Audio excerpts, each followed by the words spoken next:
Committee will be in order, and thank you very much for joining us tonight in the Rules Committee. I trust that in the week and several days that we were back home that everybody had a chance to reconnect with constituents, and I know that certainly yesterday in Dallas, Texas, our Veterans Day events were most moving and memorable, and I'm delighted that each and every one of us are back. I would also note that this evening we're without one of our colleagues, the gentleman from Florida, Mr. Nugent, and he is absent today and would not be here, and I wanted to express my support for his absence today as he is home for a funeral of a longtime friend and a colleague from the Hernando County Sheriff's Department. Captain Robert Henning was the Congressman's very dear friend, and he passed away.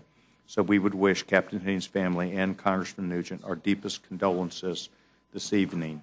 I'm delighted to be joined tonight by the gentlewoman, the Vice Chairman of the Committee from North Carolina, Mrs. Fox. Mrs. Fox, you know, every day that I'm here, I'm reminded that you are more and more like Elizabeth Taylor, that everybody wants to come and see you and get a hug and a kiss and wish you the very best, as they did Elizabeth Taylor, so our new Elizabeth Taylor of the Hill, Virginia Fox.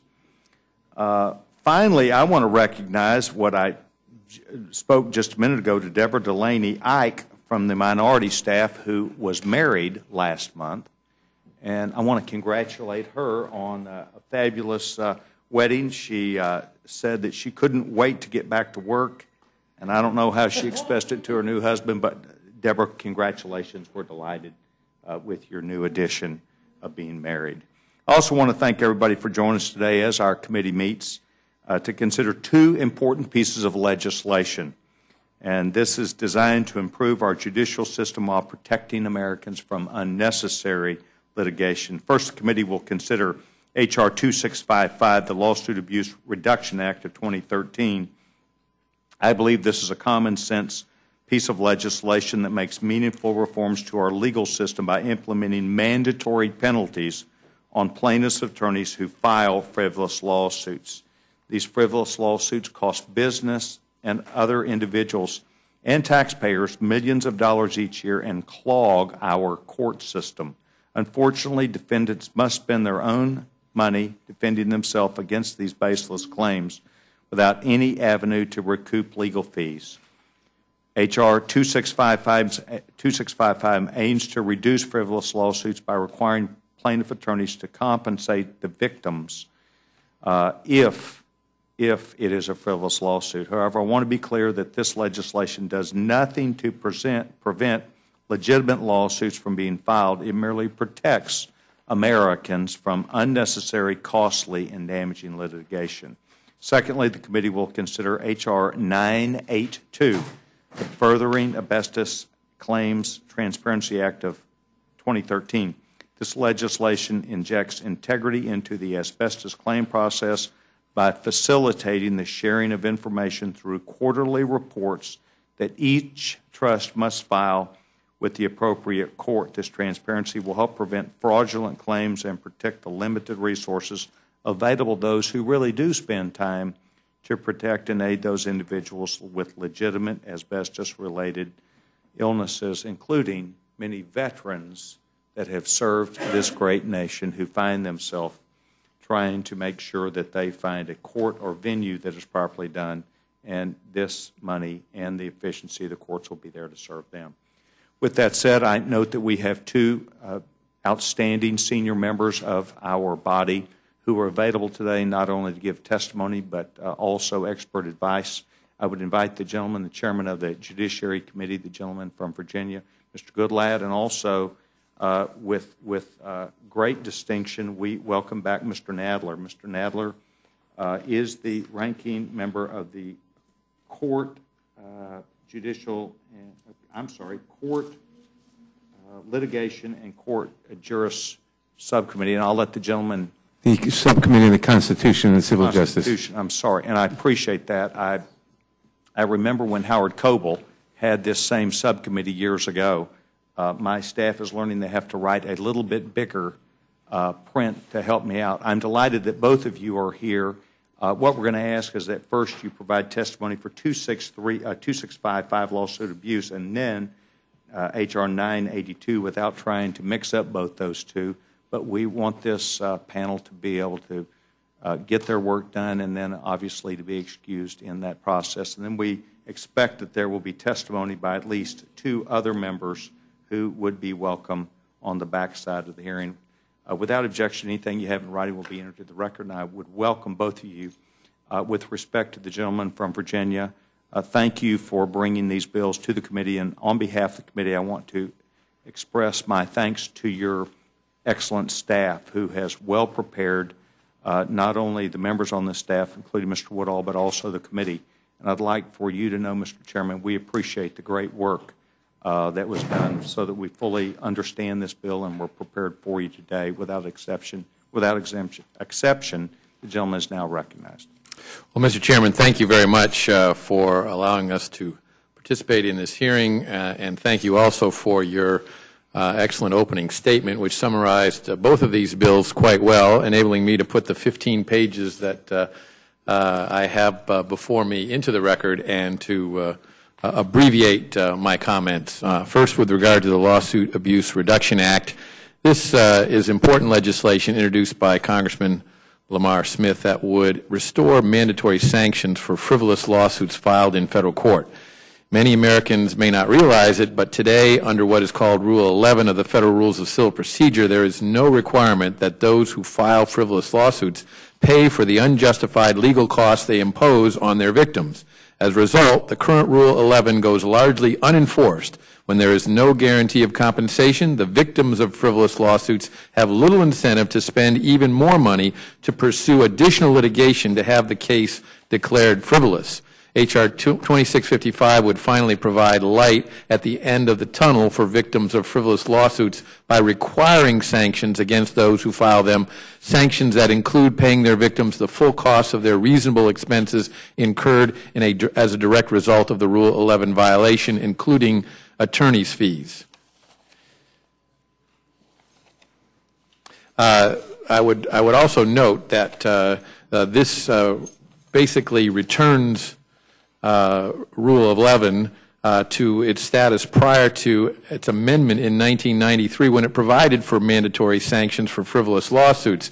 Unfortunately, a small panel of the Judicial Conference's Advisory Committee undertook to review Rule 11, and in spite of the fact that the overwhelming majority of federal judges believed that Rule 11, when it required mandatory sanctions, did not impede development of the law, 95%, the benefits of the rule outweighed any additional requirement of judicial time, 72%. The rule had a positive effect on litigation in the federal courts, 81%, and the rule should be retained in its then current form, 80%. Nevertheless, this change was made. Today, the Judicial Conference, not surprisingly, opposes reinstating mandatory sanctions for frivolous lawsuits, but it does so because its stated policy is to oppose any rules changes that is proposed by Congress that isn't explicitly approved by the judiciary. But Congress retains full constitutional authority to define remedies for wrongs as a matter of federal law, and for too long, victims of frivolous lawsuits have suffered without any effective remedy in court. And if I may, Mr. Chairman, I will also go on to address H.R. 982 now before turning to my colleague from New York. That would be fine. This legislation, introduced by Congressman Blake Farenthold, is designed to promote transparency in the asbestos bankruptcy trust system, reduce fraud, and enhance the recoveries of victims. The legislation addresses the problem of fraudulent claims diluting recoveries for asbestos victims who must look to the bankruptcy process to seek redress for their or their loved ones' injuries. The reason that fraud is allowed to exist within the asbestos trust system is the excessive lack of transparency caused by plaintiffs' firms. Due to a provision in the bankruptcy code, plaintiffs' firms are essentially granted a statutory veto over a debtor's Chapter 11 plan that seeks to restructure asbestos liabilities. Plaintiffs' firms have exploited this leverage to prevent information contained within the asbestos trusts from seeing the light of day. The predictable result from this reduced transparency has been a growing wave of claims and reports of fraud. The increase in claims has caused many asbestos trusts to reduce the recoveries paid to asbestos victims who emerge following the formation of the trust. In addition, instances of fraud within the federal asbestos trust system have been documented in news reports, state court cases, and testimony before the Judiciary Committee. The FACT Act combats this in two ways. First, it requires the asbestos trusts to file quarterly reports on their public bankruptcy dockets. These reports will contain very basic information about demands to the trust and payments made by the trust to claimants. Second, the FACT Act requires asbestos trusts to respond to information requests about claims asserted against and payments made by the asbestos trusts. These measures were very carefully designed to increase transparency while providing claimants with sufficient privacy protection. To accomplish this goal, the bill leverages the privacy protections contained in the Bankruptcy Code and includes additional safeguards to preserve claimants' privacy. The FACT Act also was deliberately structured to minimize the administrative impact on federal asbestos trusts. Indeed, according to testimony before the committee from an expert on asbestos litigation and the asbestos trusts, preparing the required quarterly disclosures would be very simple and take minutes. We need this legislation to discourage waste and fraud and to protect the real individuals who have suffered from loss as a result of asbestos and preserve the trusts and their funds to help people who've truly been the victims, as opposed to having situations where people file two different claims, one in one court, one in another court, completely different, and not being able to discover that in the bankruptcy process because of the lack of transparency. Thank you very much. I appreciate it, gentlemen. Did you have anything in writing that you intended to? We'll put these statements both in the record. Without objection, I'll be in it. Mr. Nadler, welcome to the Rules Committee. We're delighted that you're here today, and as always, as a member who comes to this body on a regular basis, we appreciate you taking time. We know that the advocacy that you represent from the Judiciary Committee is very important, and we're delighted that you're here. Gentleman's recognized. Well, thank you, Mr. Chairman, and thank you for this opportunity to address the committee concerning a rule to govern consideration of H.R. 2655, the so-called Lawsuit Abuse Reduction Act. Unfortunately, rather than reducing abusive litigation, this bill will have just the opposite effect. I hope we will have ample opportunity to debate this issue on the floor so that members will be able to understand its full impact. Unfortunately, there have been no hearings on this bill in this Congress. Unlike the very thorough and deliberative process that marked the crafting of the current Rule 11 of the Federal Rules of Civil Procedure by the Judicial Conference, this legislation is being rushed through with only the most perfunctory consideration. For that reason, I urge the committee to report an open rule allowing for ample debate time so that these issues may be properly aired. The process or lack of it demonstrates the wisdom of the Rules Enabling Act, in which Congress gave the Judicial Conference the responsibility for reviewing court rules and proposing changes. They have done this job admirably, expending years of careful study to existing rules, how they are functioning, and the implications of any proposed changes. We don't need to speculate about the disastrous effect of this legislation were it to pass, because we know from experience just what a fiasco it will be. I sometimes say with regard to other subjects that it is rare in life that you have a controlled scientific experiment, but we do have this. The rule as proposed in this bill was in effect for 10 years, from 1983 until 1993, and it was a disaster. After a decade with the rule this bill would restore, the Judicial Conference, the rulemaking body for the federal judiciary, rightly rejected it in favor of the rule we have today. In fact, this legislation goes even beyond the text of the 1983 rule, broadening the flawed mandatory sanctions even further. While the sponsors expressed the desire to limit unnecessary litigation, the experience with the old Rule 11 was the exact opposite. Rule 11 litigation became a part of civil litigation, infecting 1/3 of all cases. In 1/3 of all civil cases, you got a motion for sanctions under Rule 11. Rather than serving as a disincentive, the old Rule 11 actually made the system even more litigious and costly, because you had all the satellite legislation in 1/3 of the cases about whether Rule 11 should apply or not, and of course that was litigated pro and con. It was great for the law firms.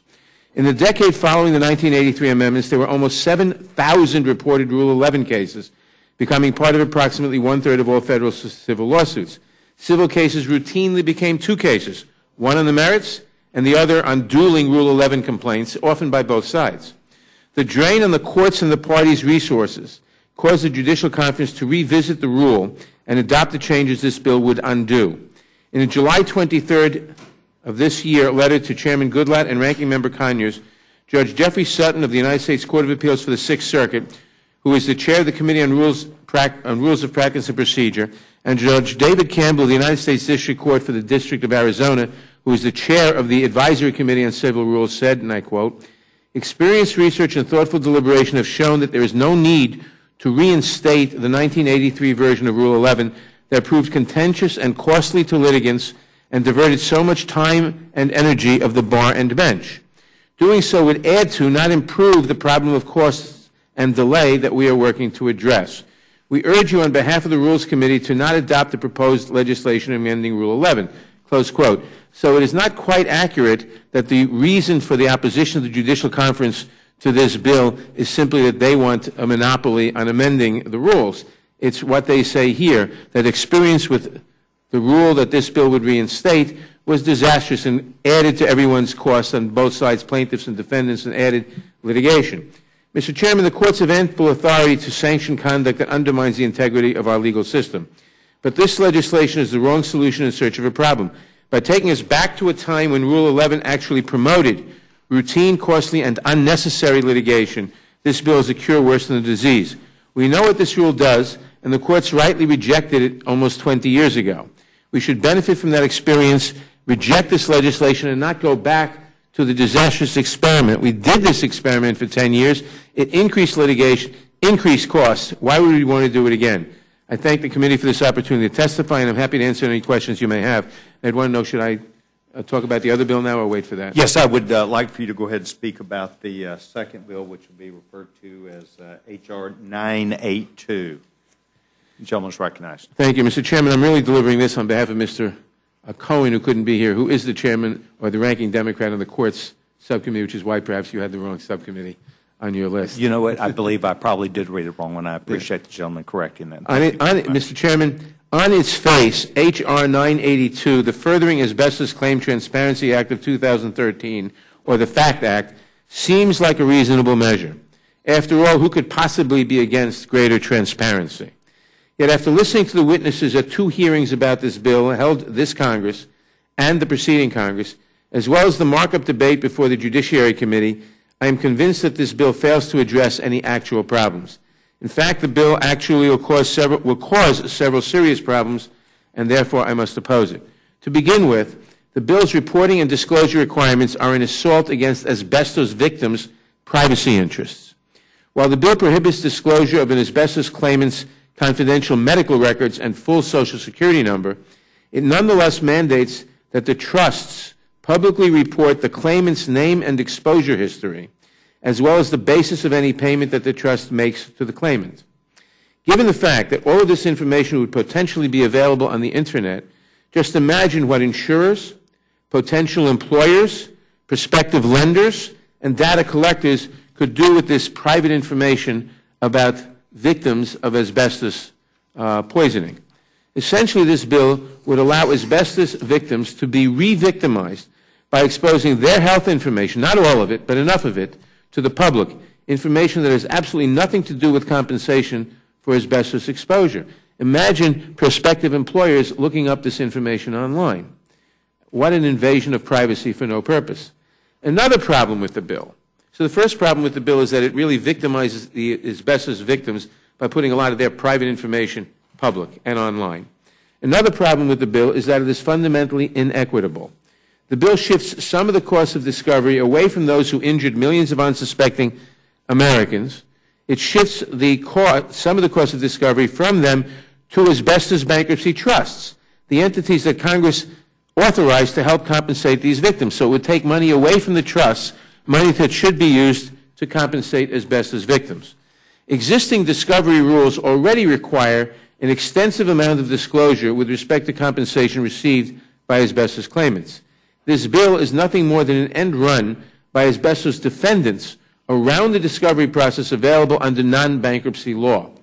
We should keep in mind that in exchange for agreeing to fund these trusts, the companies, the tortfeasors, the companies that created this liability by using the asbestos and exposing workers to them, in exchange for agreeing to fund these trusts, these companies are able to shed their massive asbestos tort liability and re-enter the business community on a competitive basis for the benefit of their creditors and those who they injured. These trusts, in turn, owe a fiduciary duty to all beneficiaries, to the claimants, to the victims, to ensure that only proper claims are paid and that such payments are ratably equitable given the universe of known and anticipated future claimants. This bill, however, does nothing to advance the interests of asbestos victims. In fact, I am not aware, after the hearings that have been held in this Congress and the previous Congress, I am not aware of a single asbestos victim or a law firm supporting representing asbestos victims who supports this legislation. No one can point out a single asbestos victim who thinks that this legislation will help asbestos victims. If anything, several victims, including the widow of our former colleague, Representative Bruce Vento, who, as we know, died of mesothelioma from asbestos poisoning, have publicly come out in strong opposition to this bill. Finally, there is absolutely no evidence of endemic fraud warranting such an invasive measure as H.R. 982. That is not just my opinion. The Government Accountability Office reported that there is no empirical evidence of such fraud with respect to the Trust's claims processing system that would need a remedy such as this bill. These are just a few of the concerns with this legislation. And I'm not alone in having these concerns. Organizations opposing the bill include the AFL-CIO, Public Citizen, U.S. Public Interest Research Group, the Environmental Working Group, the Alliance for Justice, the American Association for Justice, and various asbestos victims, asbestos trusts, and legal representatives for future asbestos personal injury claimants. I join these organizations in their opposition to the FACT Act and urge you to do the same. Given the serious defects with this bill, I urge the committee to issue a resolution that makes my amendment in order. My amendment, in one sentence, would equalize information that would have to be given out. Mr. Nadler, thank you very much. Mr. Chairman, the lawsuit abuse, frivolous lawsuits is and has been, in my opinion, a huge detriment, and one of the things which many people, at least in Dallas, Texas, speak about openly in businesses across this country. Mr. Nadler has told us that really, by and large, it's not a problem, and this is the wrong fix for it. Well, I have to strongly disagree, and I would point to the survey taken of 751 federal judges before the rule change was made that took away the mandatory requirement for sanctions for frivolous lawsuits. And again, notwithstanding the gentleman's comments, 95% of those 751 federal judges said that it did not impede the development of the law. 72% said that the benefits of the rule outweighed any additional requirement of judicial time, much to his point about how this was a litigation nightmare. That's 72% of 751 judges said that. 81% said the rule had a positive effect on litigation in the federal courts, and the rule should be retained in its then current form, which included the mandatory requirement. 80% of the 751 judges found that to be the case. Federal Judicial Center is aware of that? Correct. Interesting. Mr. Chairman? Mr. Nadler? Well, I would point out that, as the gentleman said, that was a survey done in 1993. More recently, and the fact is the fact of the litigation increase when the rule was in effect is undisputed. The fact that there is much less Rule 11 litigation and much less burden on everybody since then is uncontested. And most notably, the 2005 study, much more recent than the 1993 study, revealed that 87% of the judges surveyed in 2005, after experience with the rule for 10 years, and at that point for 10 years or 12 years of its having reverted to its current form, 87% of the judges surveyed wanted Rule 11 to remain as amended in 1993. Only 4% expressed support for the amendments that this bill now proposes to make. So it may very well be that in 1993, when you had this rule in effect that this bill would restore, a lot of judges thought, well, getting rid of the rule might not be a good idea, although the Judicial Conference thought otherwise. Now, you had a 10-year experiment with this bill in effect, with the rule that this bill would restore. We've had now 20 years without it. In 2005, you had 12 years without it. The judges had 10 years with it, 12 years without it, and in 2005, 87% said it should stay as is, and 4% said let's restore the previous situation as amended by this bill. This bill represents no current demand. Maybe a 1993 suspicion or not suspicion, conviction by judges that it would be an improvement. But having lived with both now, the judges say, oh no, let's not go back to the old way. So, thank you very much. Mr. Chairman, frivolous lawsuits have gone away. Frivolous lawsuits have not gone away, and the fact of the matter is, I think the evidence is very strong that this worked well from 1983 to 1993, not only based on that survey, but also based upon the fact that the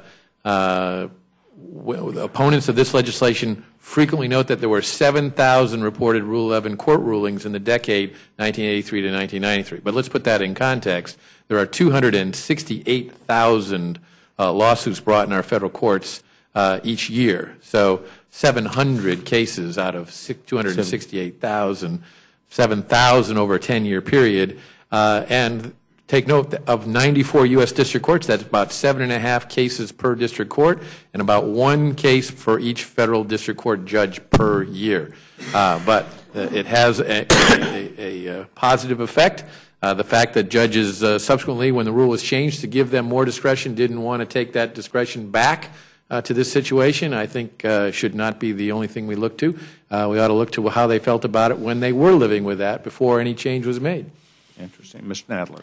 Well, first of all, I didn't say that there are no frivolous lawsuits, that frivolous lawsuits went away. What I said was that the burden of all the extra Rule 11 litigation was greatly reduced. And the fact is that in the decade in which essentially the rule that this bill would put back, the bill actually goes a little further, it's a little worse, but essentially the same rule was in effect. You had Rule 11 litigation in 1/3 of all lawsuits. It became quite, not just common, it became regular practice. Somebody filed a Rule 11 motion, and then you got a contesting Rule 11 motion by the other side saying the Rule 11 motion, someone filed a motion for Rule 11 sanctions, then you'd often get a motion from the other side citing the Rule 11 sanctions motion as frivolous, and so there's a contesting Rule 11 sanction motion. And it was the case in 1/3 of all lawsuits. 1/3 of all lawsuits had a Rule 11 proceeding, and 1/3 of all lawsuits became, in effect, 2 lawsuits, 2 judicial proceedings, one on the merits, one on whether someone or both parties should be sanctioned under Rule 11. And the judges thought that that was a ridiculous burden, and we've seen since then the judges apply Rule 11 when they think it should. But you've saved a lot of judicial time, a lot of judicial money, and a lot of money on behalf of all the litigants on both sides, not fighting what amount to frivolous Rule 11 motions. Thank you very much. You know, I'm not a lawyer. I've been around federal courts my whole life, and don't know the order in which these cases are heard. But I think if there is someone who believes that a frivolous lawsuit's been filed against them, they should have a right to be able to have 2 lawsuits, one to handle the Rule 11, and the court to be able to admonish somebody properly for what they've done. So I appreciate both of you being here. Mr. Goodlatte, I intend to support your bill. Mrs. Fox. Thank you very much, Mr. Chairman. I appreciate both our colleagues for being here today. I have no questions. I yield back.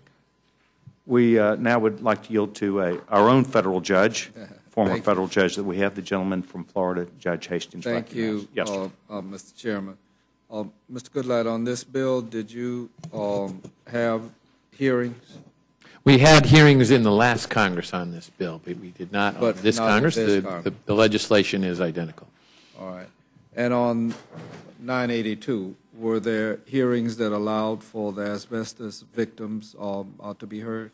There were hearings in that legislation, and we afforded, we had a panel of parties testifying, but we afforded those asbestos victims who wished to communicate with the committee the opportunity to do so in addition to the hearing that was held. Well, Mrs. Vento says differently, that she and others were offered a private meeting, but not. That's correct. Yeah. They were offered an opportunity to do that. Not an opportunity to be heard. The other thing, the chairman raised a question with reference to the Judicial Center and their views being different than the views of Congress. In your hearings, did you have representatives from the Judicial Center or federal judges who conducted the review after 1993? I was not the chairman of the last Congress, so I would be reluctant to state who it was that testified. Pence Abacus was the chairman previously, and he. Mr. Smith. Chairman Lamar Smith was chairman. Lamar Smith? Yeah, okay. I find it passing strange that the Federal Judicial Center doesn't feel that it's warranted. As one who had some opportunities to handle Rule 11 matters, I didn't see the problem that you see. I also am mindful of turning to 982. With your permission, Mr. Chairman, first, as to 2655, I would ask unanimous consent to offer the administration's That objection, the policy. SAP will be entered into the record. Thank you. In addition thereto, as it pertains to 982, I would like to ask unanimous consent to offer That the objection, that will be entered into the record policy. also. Thank you, sir. And specifically, trying to be as balanced as possible, not unexpectedly, the Chamber of Commerce on the matter pertaining to asbestos, 982, favors this matter, and I'd ask unanimous consent to put their Objection statement entered in the into the record. And I also ask unanimous consent to place in the record the opinion article written in Congressional Quarterly by Mrs. Vento and the opinion article written on a blog by Mrs. Vento and Judy Van Ness. I'd ask unanimous consent to include those. Without objection. And I left only one paragraph from Mrs. Vento's comments, and she points to the fact, she said, is not about transparency at all. It requires the unbelievable disclosure on a public website of asbestos victims' personal information, including the last 4 digits of the Social Security numbers, and information about their finances, their children, and other sensitive material that could subject them to identity theft and possible criminal mischief. The bill is completely one-sided, and asbestos companies have no such transparency requirements. That pretty much sums up how I feel about this particular measure, and I'll have a lot more to say since I understand that I'm going to be managing the rule, Mr. Chairman. I ask one other unanimous consent. The former Trial Lawyers Association, now known as the American Association for Justice, put out a myth versus fact sheet opposing 982, and I would ask unanimous consent to include it in the record. Without objection, we'll enter that. Thank you, Mr. Thank Chairman. That's all I have. Gentleman's thanks for his comments and yields back his time. Gentleman, Mr. Bishop's recognized.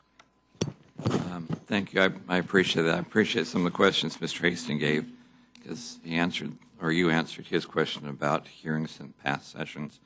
Can you just tell me, as someone who doesn't really understand this in lay terms, what the safe harbor concept means and how that becomes either a problem or a benefit? You're talking about with regard to asbestos litigation? No, frivolous lawsuits. Frivolous lawsuits.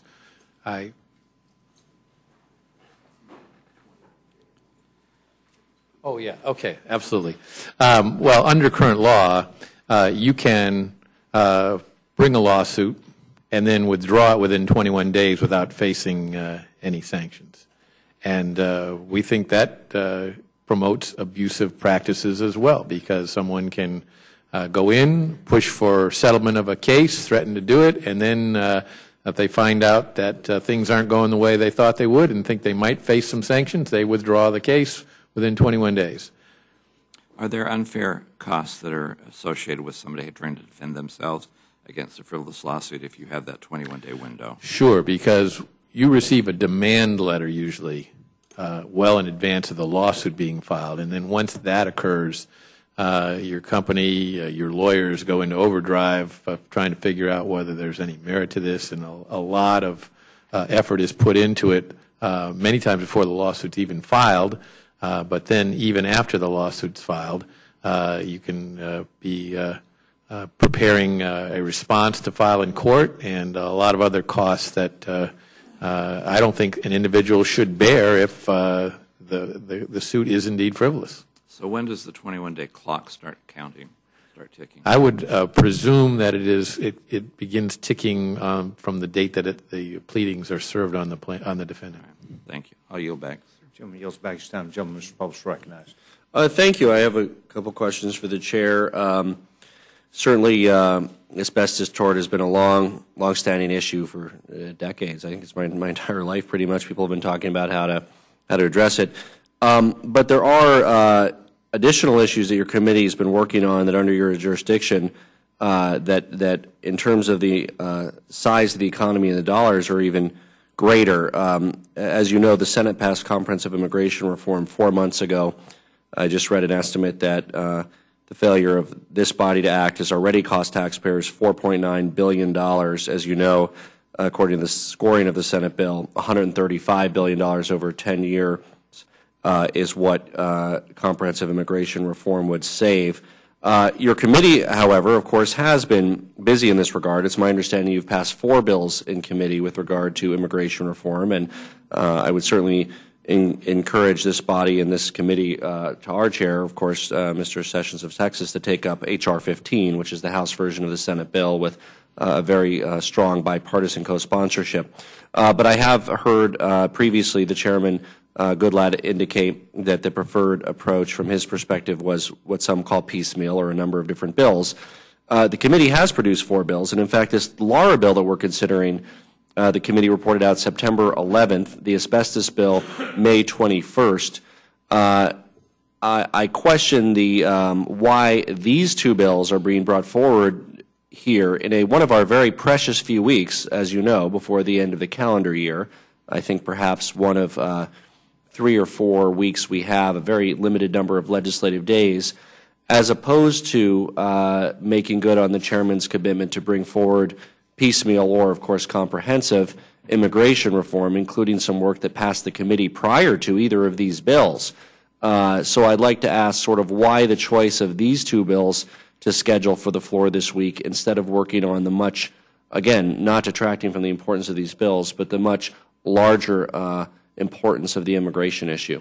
Well, I thank the gentleman for the question, but I'm not the one to answer it because I'm not the majority leader who schedules legislation coming to the floor. You are correct. The committee has passed 4 bills through the committee. We are working on more bills, and it may be that we don't call it piecemeal. We call it a step-by-step approach. It may be that the need to take more steps before we take the first steps to the floor is the appropriate way to bring that legislation forward. But I am very much committed to doing immigration reform. We have serious problems with enforcement. We, as you note, miss opportunities to promote growth in our economy by having a good legal immigration reform, and it's important to find the appropriate legal status for those who are not lawfully here. So we are working on all of those aspects of it.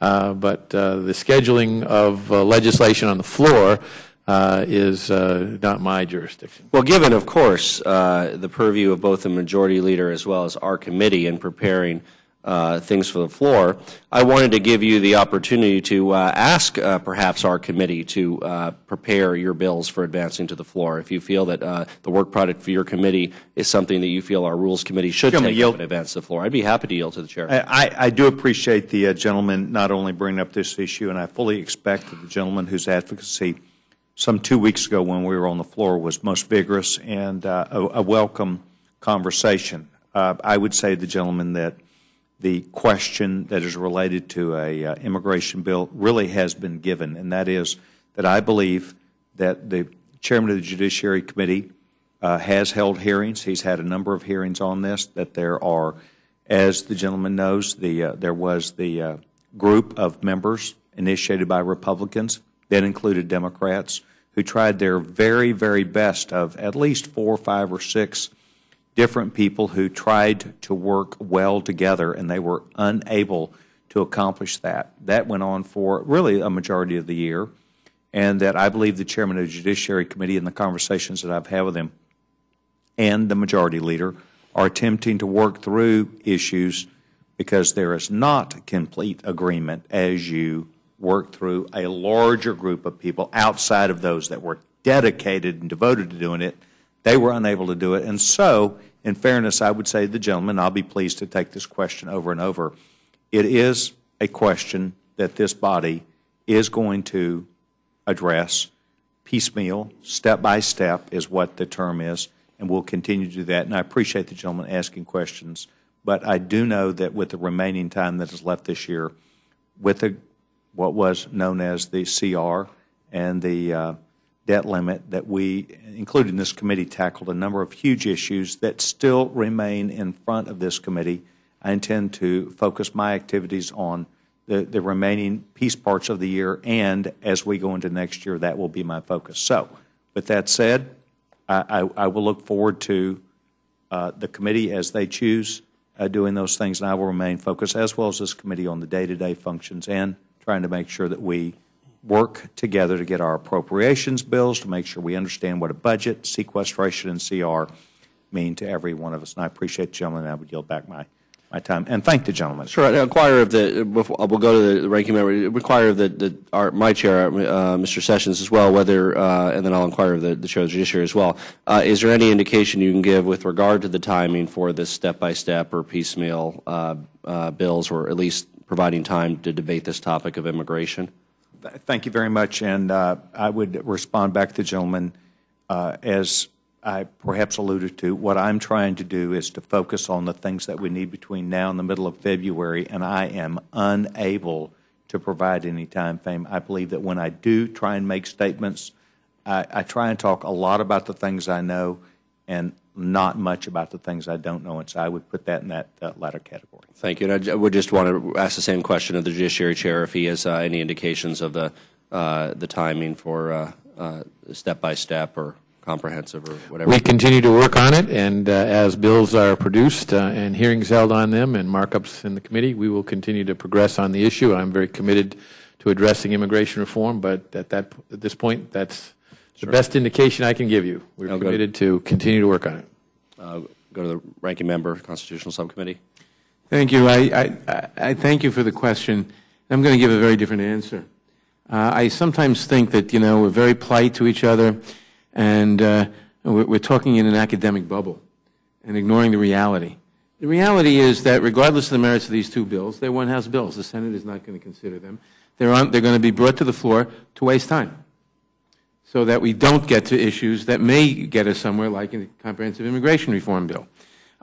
These two bills, Mr. Goodlatte thinks they're very good. I think they're not very good. They'll pass the House. They will not be considered in the Senate. We know that. They'll join a long list of one-house bills that the House has spent a lot of time considering. We have 4 weeks left, 16 days on the current session, and this will take up 1 or 2 of them, probably 2 of them. Now, the immigration bill, we know perfectly well there's a political reality to deal with, and I'm not even talking the merits now, but there is a political reality to deal with. The political reality is that most of the Republicans want strong enforcement mechanisms in the law. Some people would call them punitive. That's a value judgment, but strong enforcement mechanisms. Most of the Democrats, many Democrats will say okay to that, but we have to have a path to legalization for the 11 million undocumented citizens, a position which is obnoxious to many of the Republicans. The only way you're going to get a bill passed is by some compromise that deals with both of those demands. Mm-hmm. A bill or a series of bills that only deal with enforcement will pass the House but not the Senate. A bill that was, from a Democratic point of view, very nice about a path to legalization for the undocumented people and didn't have a strong enforcement mechanism would never be considered in the House. That's obvious. the Senate passed a comprehensive bill that did both. It got 68 votes, including quite a few, I forget the exact number, of Republican votes. It's a bipartisan bill. Most Republicans voted against it, but a considerable minority voted for it. It's very difficult, I agree, to get consensus in this House, and the chairman mentioned the small committees of 7 or 8 or whatever that tried and didn't. But the fact is, if we're going to pass a bill to do enforcement or to do anything else of a major nature in immigration, it's going to be along the lines somewhat, a little more liberal, a little more conservative, but somewhat similar to the Senate bill, which is a comprehensive bill. I, for my own thing, would hope that the House would at least pass some of these, you didn't want to call them piecemeal, step-by-step bills, simply so we can go to conference and maybe get somewhere. I know that there are people who don't want to pass any bills because they don't want to go to conference because they're afraid of what a conference would do. But the fact is, the answer to your question is, we're taking up ideologically contentious bills to make a messaging statement on one side or maybe both sides, knowing perfectly well that the bills aren't going anywhere, to spend time rather than as an excuse, really, to say we don't have time to get to some bills that might go somewhere, like the immigration bill, which the majority, not the majority leader, Mr. McCarthy, who's I think the whip, has said we don't have time this year. We'll get to it hopefully early next year, and who knows when, if at all. So that's the real answer. The real answer is we're taking up these bills, which we've passed before on a one-house basis. We'll pass them again on a one-house basis. They won't be considered by the Senate, and we look like we're doing something, but we're really twiddling our thumbs rather than getting to a serious issue, which we might be able to get some consensus on and pass both houses. I thank the gentleman from New York. I was, again, somewhat surprised to see these kind of what you called single house bills, these bills, and I think Congress, even the House, passed a similar asbestos one in previous sessions that the pundits, articles I've read agree that these bills don't seem to be heading anywhere in the Senate. And yet with 16 days and the proportionality of these issues, I was worried, and I share the gentleman from New York's concern that we're simply eating up precious time that could be used to solve and replace our broken immigration system with one that works. Not that that's easy, but you don't, unless you schedule the time or unless you try, you don't even know if you can succeed. So, I mean, you take 2 days, 3 days, you have bills, you have amendments, you pass them, you don't pass them.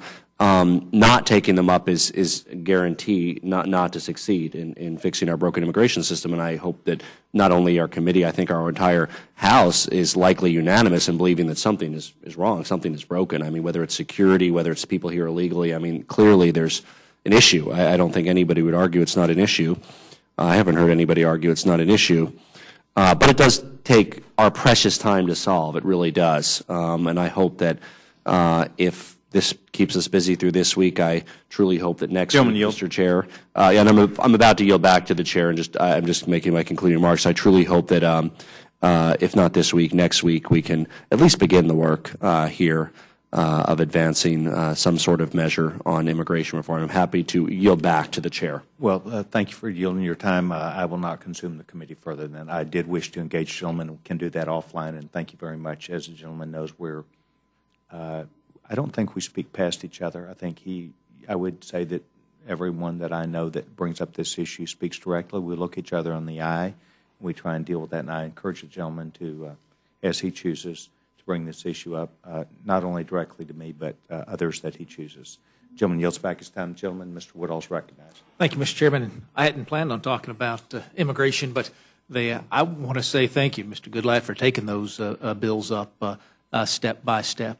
We so often in this committee we hear very accurate counsel as that Mr. Nadler just gave us, which is what good does it do to pass one house bills? I have not heard that criticism about the Senate passing a large bill that tries to do everything for everybody and fails on all of those fronts. That was a one-house bill. It's lauded as a success story, not as a failure. I hope that some of these bills that we have gotten started here will have that same fate. I've got folks in my district that are here on H-4 in H-4 status. Their spouse came. They've got a bachelor's degree in computer technology. We've got wives who have master's degrees in engineering fields. Now, they can't work. They have brilliant minds, amazing skills. Their spouse is here legally today, and they have no access to be a productive member of this society. And the Senate bill does not one thing for that family that's in my district that has done everything right and has everything that they want to give to this country to make us better, it does not one thing to solve that problem.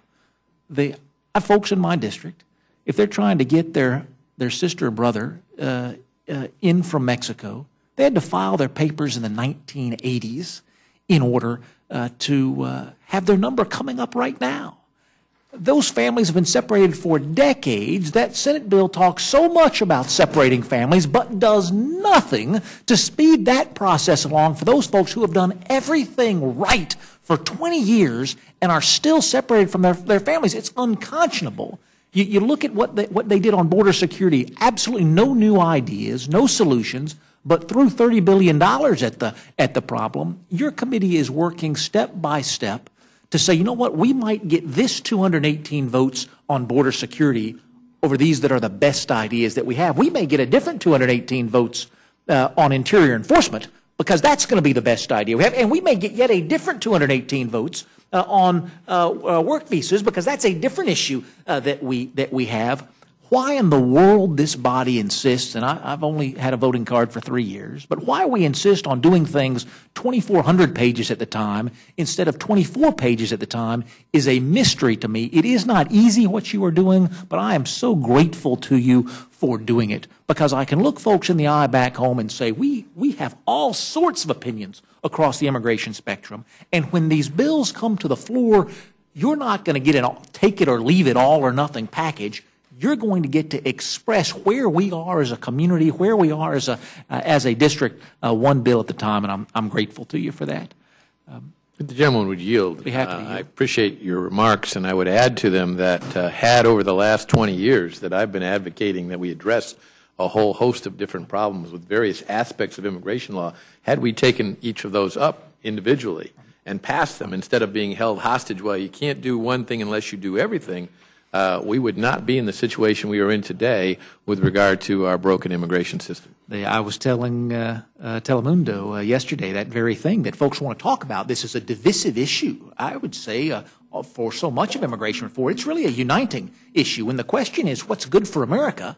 The answer is going to be a robust immigration policy that brings people who share our values to our shores. I don't think that on so many of those bills, one bill at a time, I'd find myself on the opposite side from Mr. Polis or Mr. Nadler or so many others. I really do think this can be a uniting issue, and I'm grateful to you. Would my colleague yield? I'd be happy to yield, my friend. The argument that you make sounds sound, but when all is said and done, of the 4 step-by-step measures, none have been brought to the floor. And my position would be, bring it, and let's do it that way, but nothing. And then when the questions were put by Mr. Polis, we were told that the majority leader had that prerogative. And I would say to you, then perhaps you should speak to the majority leader and let us, at least we should do the DREAM Act. I think everybody believes that we should do that. So why not bring it? Well, I reclaiming my time, I'd say to my friend, like so many issues, the public evolves. And when our majority leader said he had a heart for children who found themselves in the circumstance that you describe, and he wanted to move legislation forward to fix it, the response that I understand he got back from the White House was, no, you could have taken us up on that last year, but this year it's all or nothing. We're not going to take up an issue to deal with the DREAM Act population until we take up a bill to do the whole thing. Now, I'd be happy to have someone correct my understanding of the facts on that, but folks wanted to move forward step by step and were rejected by the other end of Pennsylvania Avenue. I agree with you. I would like to see those bills on the floor. I'd like to register my vote on the floor. And candidly, as long as Chairman Goodlatte tells me he's going to be one of our conferees, I have full faith that he's going to do us proud over there. But it's a real fear when we've gotten, when the indication has been the White House and the Senate will not work with us to solve things on which we agree one issue at the time. My colleague, it is certainly understandable why so many folks say, I don't want to go to conference because I'm afraid we're going to be snookered. I'd be happy to yield to my friend. Just on the DREAM Act, I would make you a bet if we put it on the floor and it passed the House of Representatives and it did get to conference with the Senate, the president would sign the damn act. That would be a step in the right direction. I may have to take the gentleman up on his bet. Mr. Nadler, I wanted to ask you about your amendment. I didn't quite understand it. I'm looking at subsection 2 of yours. Such party agrees to make available information relevant to such action that pertains to the protection of public health or safety to any other person or to any federal or state entity that has authority to enforce a law regulating an activity relating to such information. I don't understand what that means. What it means is that quite often in litigation, not only asbestos litigation, I've offered this amendment to any number of bills, so it's not only this bill. Quite often, someone brings a lawsuit, and they allege that the tortfeasor, call it tortfeasor because we're assuming that the plaintiff wins the case, or settles, rather. They allege that the tortfeasor did something that's unsafe, or is doing something that's unsafe, that poses a risk to the public. And you get a settlement. And the settlement says, because Mr. Smith was damaged to the extent of $100,000, we'll pay him $100,000. But part of that settlement agreement is that everything about this will be sealed, so that, in effect, the tortfeasor can continue doing an unsafe act, and the next guy comes along and gets harmed, and maybe he brings a lawsuit, maybe he doesn't, but the unsafe act continues because the fact that the court, or the fact that they agreed, the court didn't find, the fact that they agreed that the defendant was doing something unsafe that posed a risk to the public, and that Mr. Smith was thereby damaged, except for the fact that the tortfeasor pays Mr. Smith $100,000, the facts are all sealed. So my amendment says that where a proposal is made in a settlement, what it means is where a proposal is made in a settlement, and part of that, where a proposal is made in a settlement to seal certain information, the judge must take a look at that, and if in his judgment, the judge's judgment, there's nothing to do with the plaintiff who doesn't care, if in the judge's judgment, sealing that information would be to the detriment of the public health or safety, would let this dangerous condition go on, the judge could say, no, that will not be sealed. And in your opinion, that information will not be sealed, I'm sorry. Does your amendment then tip the balance that this bill is trying to craft to a place that it wins your support? Or is no, I wouldn't support it more of it because I think it does terrible. It really invades the privacy of asbestos victims. As you heard in a letter from Mrs. Vento, given the last 4 digits of security, there are all sorts of things that could cause discrimination in employment. If you know, if you're an employer and you know on the internet that Mr. Jones is applying for a job or has some sort of a sickness because of asbestos, you may be less interested in hiring. So it invites that sort of discrimination, invites all sorts of damages for the victim, for the person who's already been victimized. So I wouldn't support it more of it. But it does use the bill to make, at least in these cases, a more even is not the right word because it's not even handled with respect to the victim. The victim is still just as damaged, but it makes it fair to the public because at least the public will know if there is a continued unsafe thing going on. And Mr. Chairman, I'm not a bankruptcy attorney, but when I think about bankruptcy proceedings, I think about how open they all are. Are there any other episodes in a bankruptcy proceeding where the claimants are not disclosed? I would have said that every claimant in a bankruptcy proceeding, by definition, is exposed and their claim made public, but not so in the asbestos case. Well, not only in the bankruptcy proceeding, but in the litigation brought in other courts, state courts, federal courts, with regard to claims of an individual. All of the things that he's referring to are available on the public record. So the fact of the matter is, what we're trying to get to here is secrecy not in the courts, but in these trusts where, and the trusts are often managed by panels that include many plaintiffs' attorneys who find it to be advantageous for the people defending these cases to not know that different claims are being made by the same individual in different jurisdictions. And this is simply a method of making sure that people don't get more than one bite of the apple when they only have one claim to be satisfied. Is that a fair goal? And I asked that question, Mr. Nadler, in the sense that I think it was Mr. Grayson's amendment that said instead of using someone's name, let's use a unique identifier for them so we can find out how many folks are filing duplicative claims, but no one will be at risk of having their privacy inadvertently violated. Well, I'm not familiar with Mr. Grayson's amendment, but so I can't comment on it. But we know that we know two things. One, that victims have come forward and said that this would be very invasive to them. And look at Mrs. Vento's letter, for example. And secondly, I'm not aware of any. We're not aware of any cases where people got duplicative recoveries.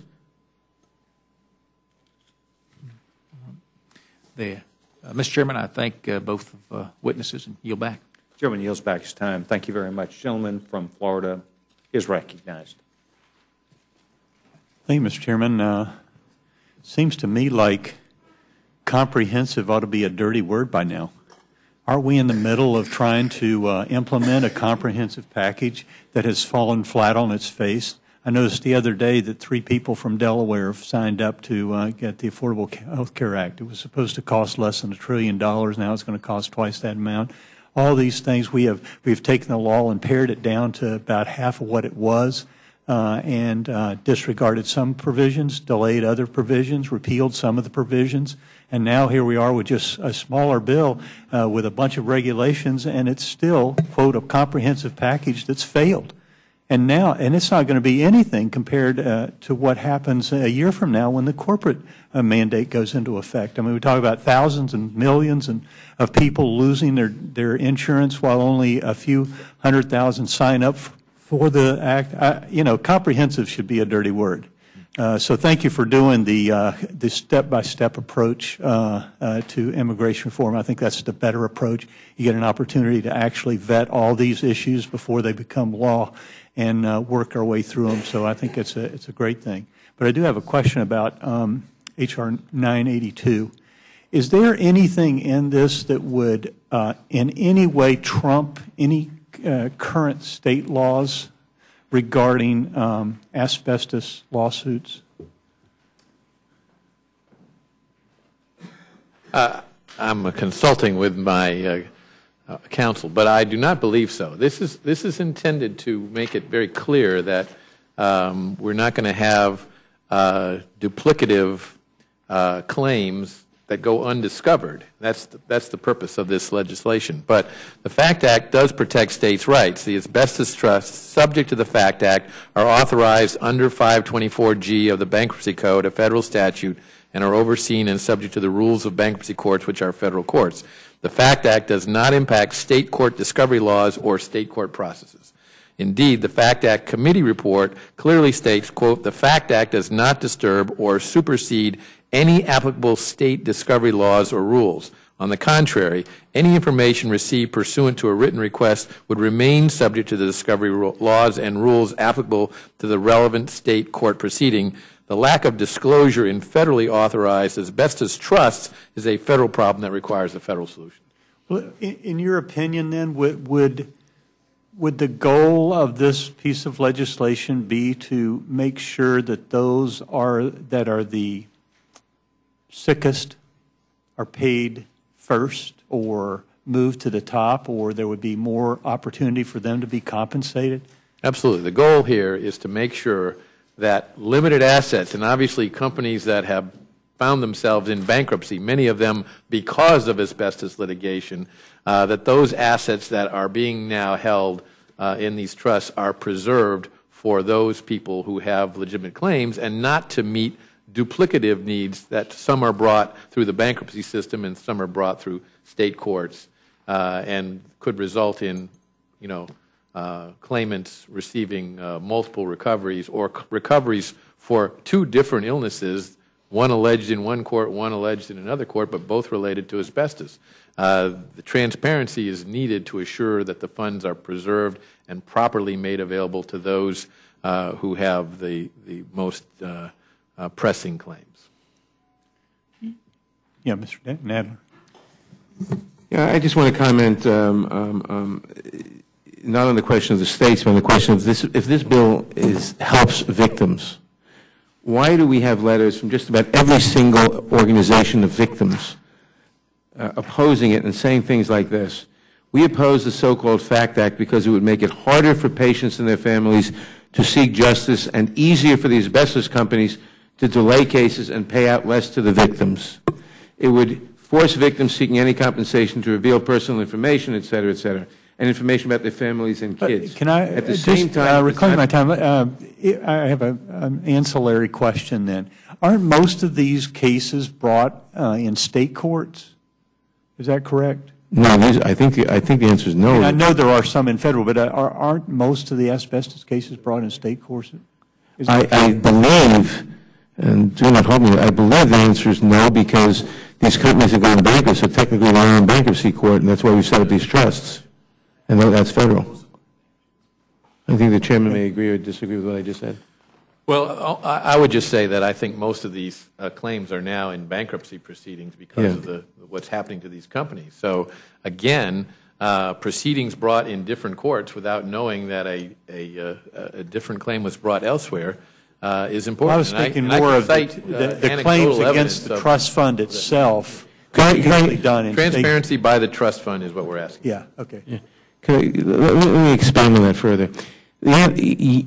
Because of these bankruptcies, all these cases are brought in federal court. But I would point out that the federal law allowed these companies to set up these trusts.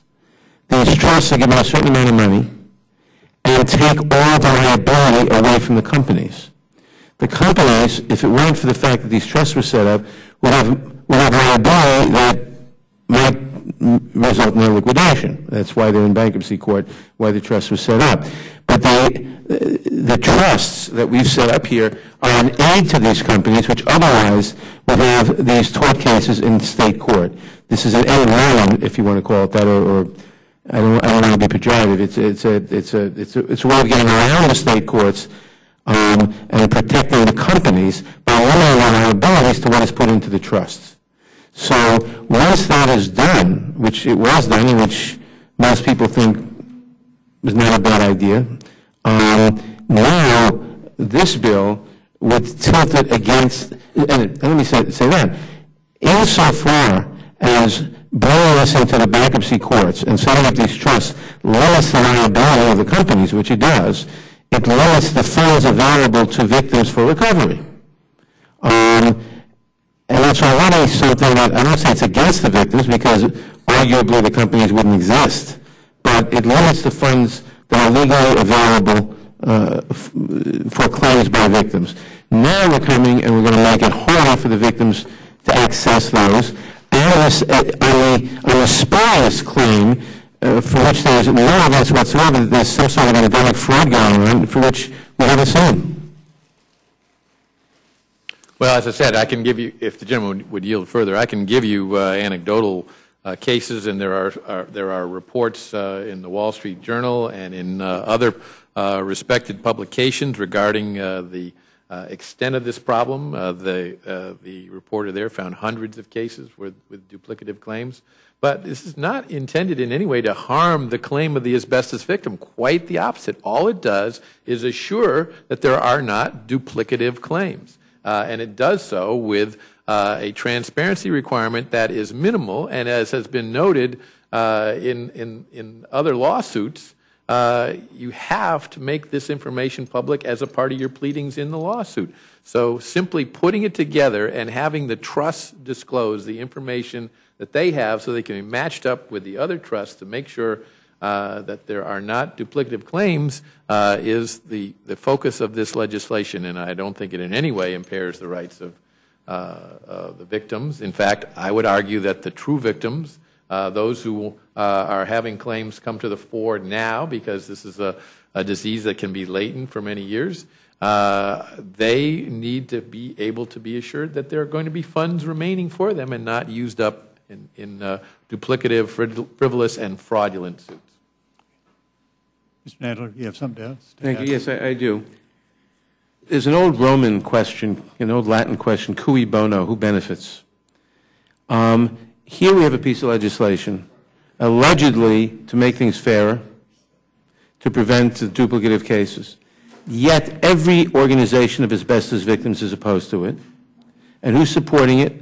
The companies that caused the damage in the first place. And that's why the companies, the asbestos companies, the very same companies that caused and concealed for decades when they knew about it. I mean, originally they didn't, but then they knew about it, and they concealed for decades the cause of the death and disease. These companies claim, I'm now reading from a letter from the victims, one of the victims, a number of the victims. The companies claim they want transparency after they spent decades covering up the dangers of asbestos while we and our family members were unknowingly exposed to this deadly toxin. Again, look at who is supporting this bill, the asbestos companies. Who is opposing it? The victims. That should tell you what's really going on here. Yield back, Mr. Chairman. Gentleman yields back his time. Gentlewoman, the chairwoman, gentlewoman does not seek time. Gentleman, Dr. Burgess from Louisville, Texas, recognized. Gentleman passes. I want to thank each of you. Mr. Chairman, did you? No questions. I want to thank both of you for not only taking a good bit of your afternoon to prepare for us and to, as you did, come prepared, but to be before us to answer questions. I want to thank both of you very much also for your activities related to some things outside of these two bills, but both of you have provided this committee with a lot of good information about which will be considered on the floor, and I want to thank both of you, and you're now excused. Thank you, Mr. Chairman. Now, yes, sir. And Mr. Nadler, thank you very much, and I hope we did well enough for you want to come back. Thank you, sir. Now I would like to have the next panel that would include the gentleman, Mr. Hank C.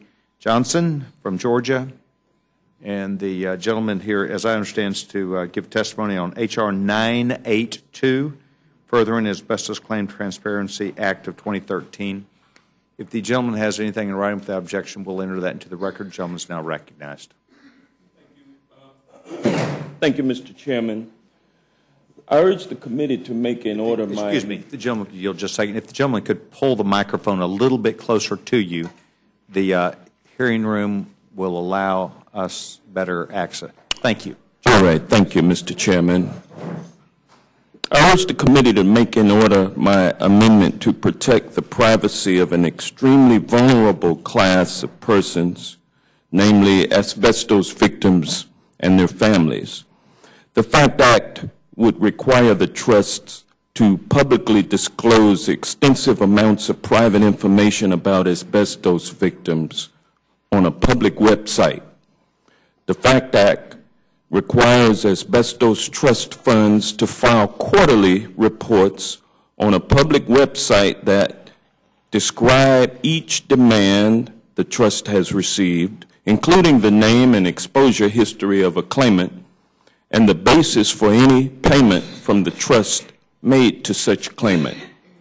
Also required to be publicly disclosed by the trust are the claimant's home address, work history, income, medical information, and even the claimant's last 4 digits of their Social Security number.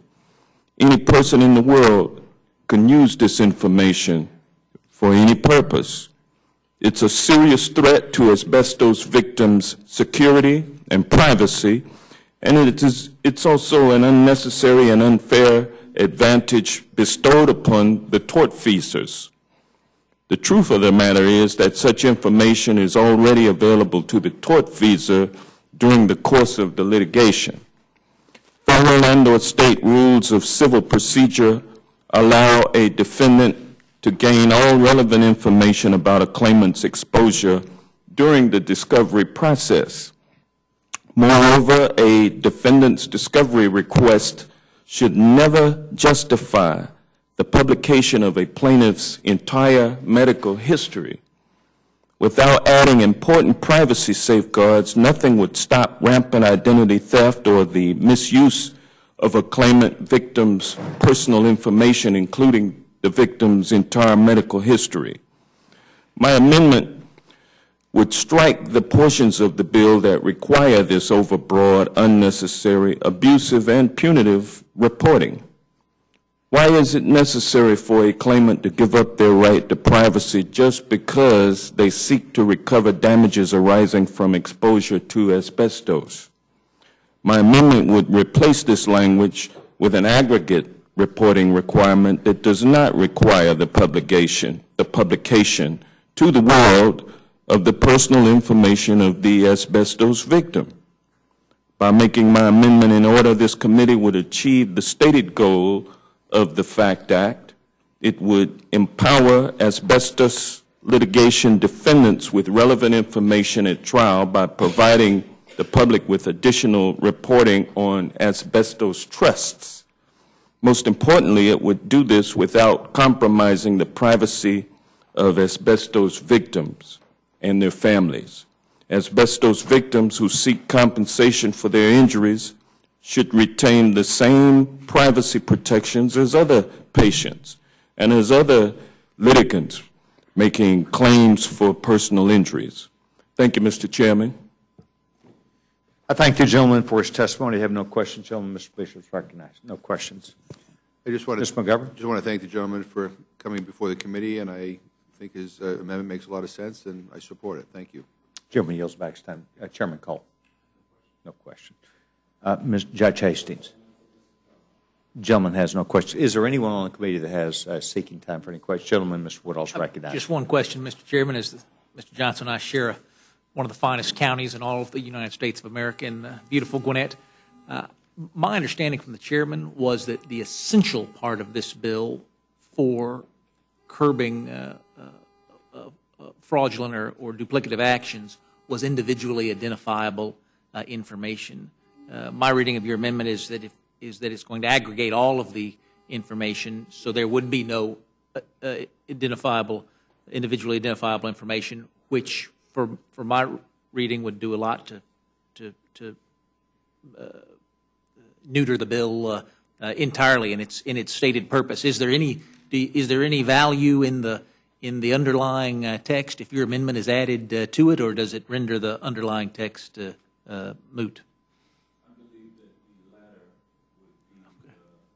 be the truthful answer, the most accurate answer. And the bottom line is this legislation is unnecessary. It's a gift to the asbestos production industry. And it's to the detriment of the victims of the poisoning of the product, the asbestos products, which are still lawfully used and people are exposed to regularly. And so these manufacturers have already, many of them have already declared bankruptcy and have worked out a way or a manner of enabling victims to be compensated. And that having been done, I think it should be allowed to work as it has been working. Reports of abusive litigation or frivolous litigation, I think, are overstated by the industry, who's already received the protection of the bankruptcy court. Well, you and I come from a privacy-loving part of the world. Yes, so we do. I know you care deeply for folks in the county that we share, and I appreciate that. And I'm very optimistic that you will support me with this amendment that protects the privacy of the people that we jointly represent. Both serve. There. Thank you, Mr. Johnson. I yield back, Mr. Chairman. Chairman yields back his time. Does any other member of the committee seek time with this witness? Mr. Johnson, I want to thank you on behalf of the committee for taking time, not only for you sitting back and listening to this wonderful testimony from the gentleman that preceded you, but also taking time yourself to be before this committee. I want to hope that you'll take time to come back and see us again sometime. The gentleman is now excused. Thank you, Mr. Chairman, and thank you for your hospitality. Yes, sir. This now closes the hearing portion of H.R. 2655 and H.R. 982. Chairman does not see any member wishing to be recognized at this time for testimony, and we'll move on to the motion. The gentleman from Utah is recognized. Mr. Chairman, I move the committee grant H.R. 2655, the Lawsuit Abuse Reduction Act of 2013, a closed rule. The rule provides 1 hour debate equally divided and controlled by the chair and ranking minority member of the Committee on the Judiciary.